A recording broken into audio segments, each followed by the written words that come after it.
10 pounds of Presto logs.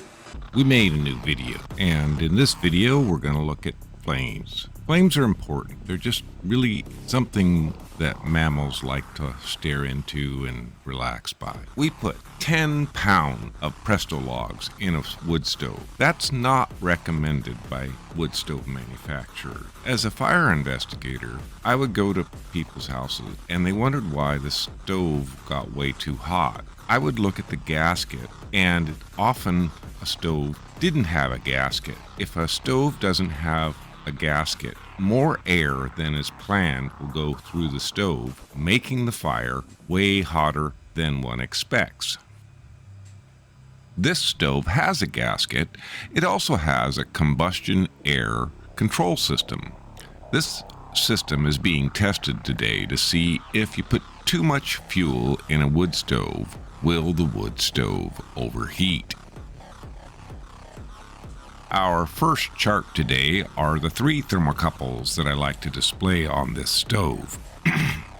Red is in the flue. These are the hot gases leaving the stove. There's a dip at 80 minutes where I put the two Presto logs in. And blue is the stove temperature that I'm trying to control. And I think I did a pretty good job because we see a nice steady linear rise to the peak, which is just under 500 degrees Fahrenheit. This was a very hot stove. It was doing exactly what I was hoping to do, in that we didn't have a big sudden peak at about 100 minutes or 110 minutes, and then it dropped straight off. We were able to stretch the peak out for 20 to 30 minutes by keeping things under control.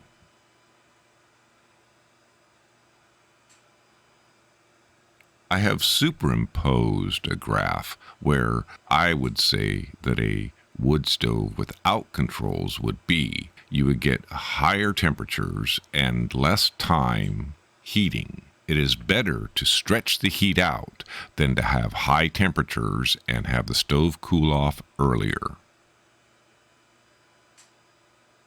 Well, if you were to ask, how does this guy control fire?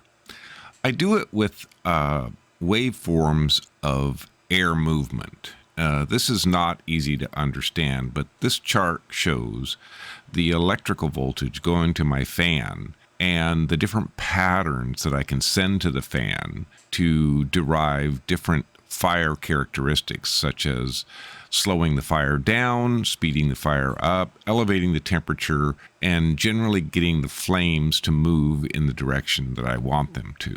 One of the things that we measure that other people aren't able to is the color and incident light projected through smoke. In this chart, we see, this is a long chart. I'm trying to determine the stability of the system. It has a drift overnight, color down, and opacity down just a bit. And I started the test after that, so we could zero that out. However, this is how the data comes in before I work with it. And the green light's a little strange in that the color shift is different than some of the white lights I work with. So we're still trying to get an understanding of it, but this is the data as it was presented, as I did testing, and long before I started doing testing today. I keep referring to a green light, so I went out and took a picture. This is the green light. It was raining today. During testing, we found out that some of the white light had a double peak, the UV peak and a phosphorus peak. And the lab thought that that was, 2 peaks was just too much. The green light has 1 peak around green, 570 nanometers or so. That's why we're using the green light. However, the white light works better in some respects.